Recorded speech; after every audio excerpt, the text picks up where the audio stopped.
Assalamu alaikum warahmatullahi wabarakatuh. Al'umma wannan gida ina muku barka da wannan lokaci. Wannan karo zan yi bayani akan wannan bidiyo wato na zeba, na jar zeba. Abu na farko zeba kala biyu ce, akwai wacce ake gwadawa da tester, akwai kuma wacce ba a gwadawa da tester. Akwai wacce ake gwadawa da tester, wacce ake gwadawa da tester ita ce wannan kuke gani wacce ake ce ma jinin ruhani. In ka sa ta ga tester za ka ga ta kawo wuta. Sannan za ka iya aza ta saman tisol ba ta huda ba, kuma sannan kana iya gwada ta ga madubi. Za ka ga ta ɓace a madubi, ba za ka gan ta ba. Ko da a cikin kwalba take za ta ɓace, ba za ka gan ta ba.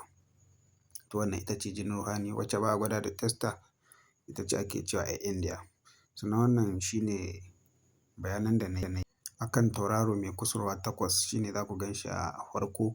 Sannan kuma ga tauraro nan mai kusurwa shidda, shine na biyu. Insha Allah kuma sauran taurarin zan kawo bayanin su insha Allahu idan na samu lokaci zuwa nan gaba. Masha Allah.